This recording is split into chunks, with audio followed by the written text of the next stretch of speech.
me a few years ago, a dream of creating a manga, a story that would reach out to fans and people like me so I could eventually share my creative works with the world. Hundreds of manga get published every year from all over the world, people getting the chance of a lifetime and meeting big names in the industry, but you don't know how to start.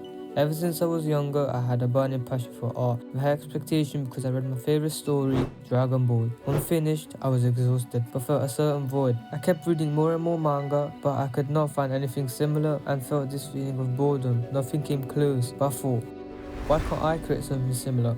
Then throughout the years, I practiced and learned, and after gaining some experience, found some overlapping steps to create a masterpiece. Manga has been growing over the years, and more people want to get into the industry because they have a passion for storytelling and want to connect with others through the medium. And today is the best time to start on this journey. So sit back, relax, grab a notebook and pen, and listen closely because one about to tell you something people do not want to share because, simply put, secrets are meant to be kept. So this is between me and you, okay? In this video, I will give a detailed 6-step guide as to how you can create your manga and make it easy for anyone to understand. You won't have to watch any other videos on this matter. At the end, I'm also going to reveal my biggest reason why you won't succeed with your manga project. Now you can jump over the trap that everyone blatantly falling into.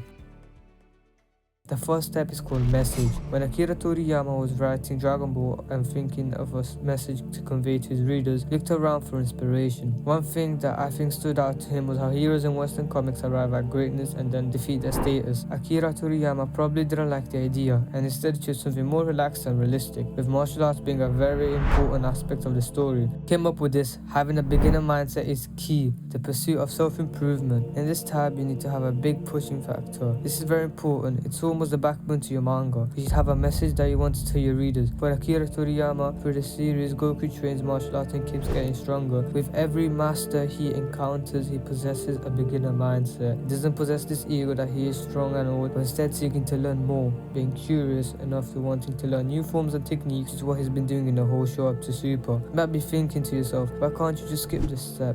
I'm only writing a short story, but that's because the whole plot would be messy and they won't know what formula to use. Plus, your story won't have, let's say, aura. Another example is Ichiro Oda's message of only pursuing freedom by staying true to your values, dreams and principles. You see this everywhere throughout the story, which is what makes One Piece, One Piece. The second step is called post. Which two of these illustrations look more interesting? What about now? Last one? Okay, good. Now assume that most of you pick the ones on the left. They are all from one manga called Tokyo Ghoul. I want you to think about why you prefer it.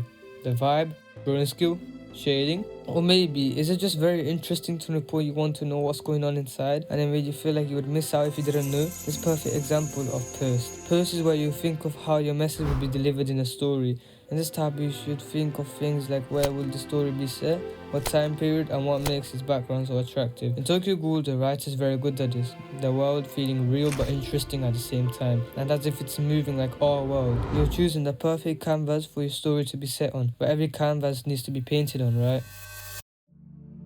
The first step is called delivery. Now, you know what message you want to tell, an expressive world, but you need a vehicle to represent characters, ideas, and different contrasting views. Characters. Now, this is arguably the most important things in a manga, but you might know the character's name, but not the title of where they come from. Obviously, you got MCs and side characters and enemies and female cast, etc, etc. But in simple terms, each character should at least impersonate a view. Vegeta believes in pride. Whenever he learns something, he knows he will achieve it since he's come so far, which is opposite to Goku. He knows he's come so far, but he also knows there's still a lot left, so he's humble and will always want to learn more. They both believe in self-improvement, but slightly differently, which is why Goku's the MC, the person that the message Akira Toriyama writes in the show. You want your characters to have different viewpoints and something that makes them them, a characteristic or a power to whatever it is.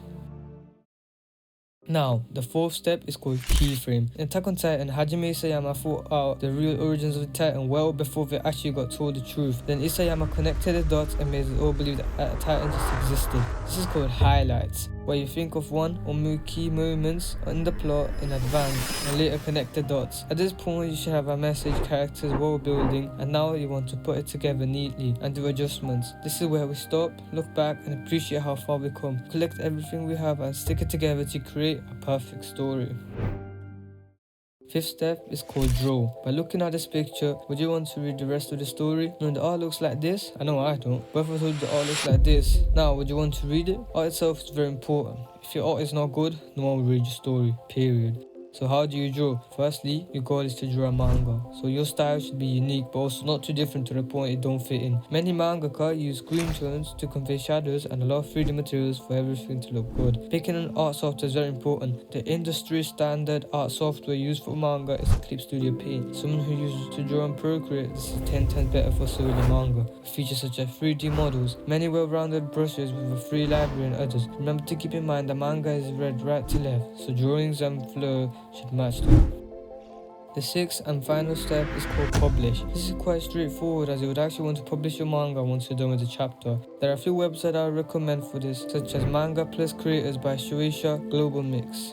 I wouldn't recommend publishing solely manga on platforms such as Webtoon or Tapas, as their media is completely different to standard Japanese manga. Also, there are many manga competitions that are worth looking into, such as Kadokawa Wordless World Manga Contest. In the beginning, I did say I was going to give common mistakes artists make that keep them behind from achieving their full potential. The biggest one is starting off with creating one-shots. I see way too many people thinking they can make the next Jujutsu Kaisen or Attack on Titan when they simply don't have enough experience. A one-chapter short story summarizing 30 or 40 pages is what everyone should be starting with. This is how manga could get recognized. Now, most likely you don't live in Japan, right? But why should you do the same? Well, if the professionals do it, so should you. Because at the end of the day, we are all trying to be as great as them, if not greater. But the positive is you learn a lot of new things by trying out different categories, genres. It's just a very good way to learn.